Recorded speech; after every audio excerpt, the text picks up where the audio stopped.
الله وبركاته. إن الحمد لله نحمده ونستعينه ونستغفره ونعوذ بالله من شرور أنفسنا ومن سيئات أعمالنا من يهده الله فلا مضل له ومن يضلل فلا هادي له أشهد أن لا إله إلا الله وحده لا شريك له وأشهد أن محمدا عبده ورسوله أما بعد. کسی کی بڑی ہی بدنصیبی کا یہ ماجرا ہے کہ اگر اس کی زندگی کا مقصد انبیاء کے بعد افضل ترین ہستیاں پیارے نبی صلی اللہ علیہ وسلم کے پیارے صحابہ، ان کی شان کو گھٹانا، ان کی شان میں گستاخی کرنا، یہ مقصد حیات کسی کا بن جائے تو وہ بڑا ہی بدنصیب ہے. اس کی ہلاکت، اس کی بربادی کے لیے یہ عمل چھوٹا نہیں ہے.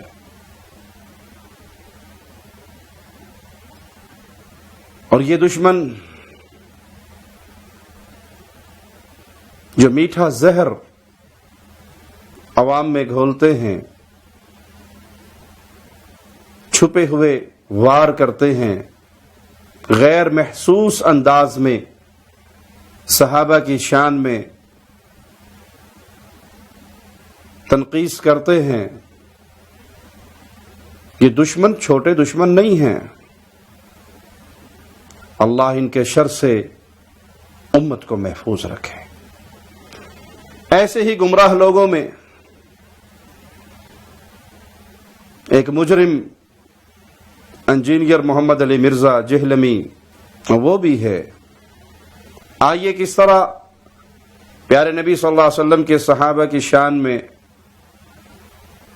لاشعوری طور پہ عوام الناس کے دلوں میں مقام صحابہ کا کم کرنے کے لیے سلو پوائزن دیتے ہوئے کہتا ہے. ذرا اس کا یہ کلپ دیکھیے.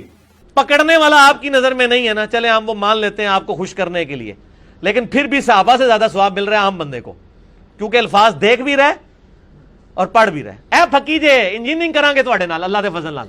مرزا اسے پھکی کہتا ہے. حکیموں کی پھکی الٹی ہو تو صرف معدہ خراب ہوتا ہے، اور اس مرزا جہلمی کی پھکی ایمان کا بیڑا غرق کرتی ہے. یہ اپنی بیکار پرانی پھکییں انجینئر صاحب اپنے پاس ہی رکھو. پیارے نبی صلی اللہ علیہ وسلم کے صحابہ سے محبت کرنے والے جاگ رہے ہیں، تمہاری ان پھکیوں کو کامیاب نہیں ہونے دیں گے. ان کے ہوتے ہوئے تمہاری یہ پھکیاں نہیں چلیں گی. اگر یہ ماجرا تم عوام الناس میں آج کے دور میں کسی کے سامنے کہتے کہ ایک بندہ قرآن دیکھ کے پڑھتا ہے اور ایک بندہ زبانی پڑھتا ہے تو دیکھنے والے کو ڈبل ثواب ہے، وہ دیکھ بھی رہا ہے اور پڑھ بھی رہا ہے، اس کے مقابلے پہ جو صرف زبانی پڑھ رہا ہے، تب بھی بات قبول ہو جاتی. لیکن تم نے یہاں پھر وار کیا صحابہ پر کہ آج کے دور میں کوئی شخص موبائل سے دیکھ کر قرآن پڑھے تو اس کو ثواب صحابہ سے بھی زیادہ ملے گا.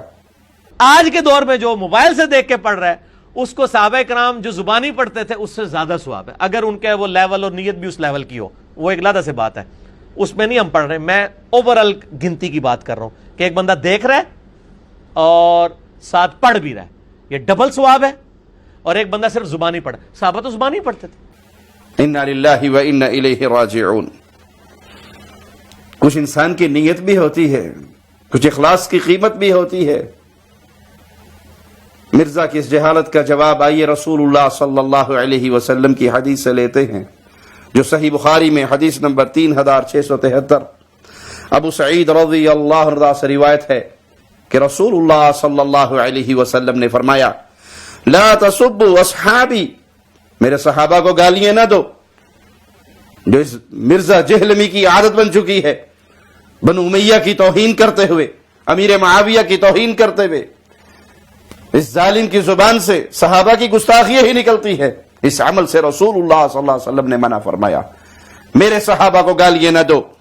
فلو ان احدکم انفق مثل احد ذهبا، اگر تم میں سے کوئی احد پہاڑ جتنا سونا اللہ کے راستے میں خرچ کر دے، ما بلغ مد احدهم ولا نصیفه، اور میرے صحابی اس کے مقابلے پہ ایک لب بھر کے اللہ کے نام پہ خرچ کر دیں، تم اس کے ثواب کو نہیں پہنچ سکتے. اگر وہ آدھا کر دے تو اس کے ثواب کو بھی نہیں پہنچ سکتے. یہ ہے شان صحابہ کی، یہ ہے مقام صحابہ کا، یہ ہے وزن ان کی نیکیوں کا. اور یہ مد قدیم زمانے میں ناپنے کا ایک آلہ جو 2 ہاتھوں کے بھرنے کے برابر، ایک طرف احد پہاڑ جتنا سونا ہو اور ایک طرف صحابی کا اتنا سا سونا ہی لگا لو تو وہ احد پہاڑ والا سونا خرچ کر کے بھی صحابی کے اس مقام تک نہیں پہنچ سکتا. جس نے احد پہاڑ دیکھا ہے وہی اس کی کیفیت کو جانتا ہے. آپ تو گنتی کے چکر میں چلے ہو. اوور آل آپ کی یہ ساری گفتگو ہی غلط ہے. کوانٹٹی ہی ہر چیز نہیں ہوتی. اس مرزے کی طبیعت یہ بن چکی ہے کہ یہ چاہتے نہ چاہتے ہوئے بھی ایسی گفتگو ضرور کرتا ہے جس میں صحابہ کی توہین کا پہلو نکلے، ان کی شان کی کمی اور تنقیص کا معاملہ ہو. یہ ضرور ایسے جملے اپنے زبان سے نکالتا ہے، وگرنہ یہ مسئلہ تو ہمیں قرآن حکیم بھی سمجھا رہا ہے. لا يستوي منكم من انفق من قبل الفتح وقاتل. قرآن حکیم میں مالک بیان فرماتا ہے تم میں سے جس نے فتح مکہ سے پہلے اللہ کے نام پہ خرچ کیا اور اللہ کے لیے قتال کیا. صحابہ کی جماعت سے خطاب ہے. 2 گروہ ہیں صحابہ کے، ایک مکہ فتح ہونے سے پہلے کے صحابہ اور ایک بعد کے صحابہ. اللہ بعد والے صحابہ کو کیا کہہ رہا ہے کہ جس نے فتح مکہ سے پہلے قتال کیا اور اس سے پہلے خرچ کیا، اس کے برابر تم بعد والے نہیں ہو سکتے. اولئک اعظم درجة من الذین انفقوا من بعد وقاتلوا. درجے کے اندر پہلے والے لوگ بعد والے لوگوں سے بڑے ہوئے ہیں، حالانکہ دونوں کا عمل ایک ہے. فتح مکہ کے بعد جو مسلمان ہوئے وہ بھی قتال کر رہے ہیں، وہ بھی اللہ کے راستے میں خرچ کر رہے ہیں. پہلے والوں نے بھی قتال کیا اور اللہ کے راستے میں خرچ کیا. گنتی ہی لیتے ہو تو گنتی برابر ہے. یہ صحابی ہے اور یہ بھی صحابی ہے، یہ بھی خرچ کر رہا ہے اور یہ بھی خرچ کر رہا ہے. اس نے بھی قتال کیا ہے اور اس نے بھی قتال کیا ہے. لیکن اللہ بیان فرما رہا ہے کہ کبھی نہیں، تم ان کے برابر نہیں پہنچ سکتے، ان کے ثواب کو نہیں پہنچ سکتے جنہوں نے پہلے مار کے لڑے اور جنہوں نے پہلے اللہ کے راستے میں خرچ کیا ہے. ان دونوں کے لیے خوشخبری ہے. وَكُلًّا وَعَدَ اللَّهُ الْحُسْنَى وَاللَّهُ بِمَا تَعْمَلُونَ خَبِيرٌ. ان سب سے اللہ نے بہتر جزا کا وعدہ کیا ہے. جو کچھ تم کر رہے ہو اللہ اس کو جانتا ہے.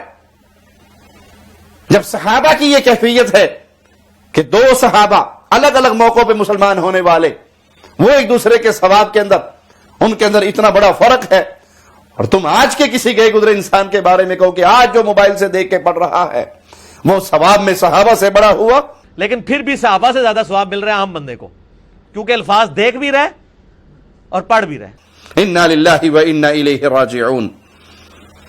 یہ قرآن حکیم کا درس ہے، یہ قرآن حکیم کی تعلیم ہے، یہ قرآن حکیم کا فیصلہ ہے.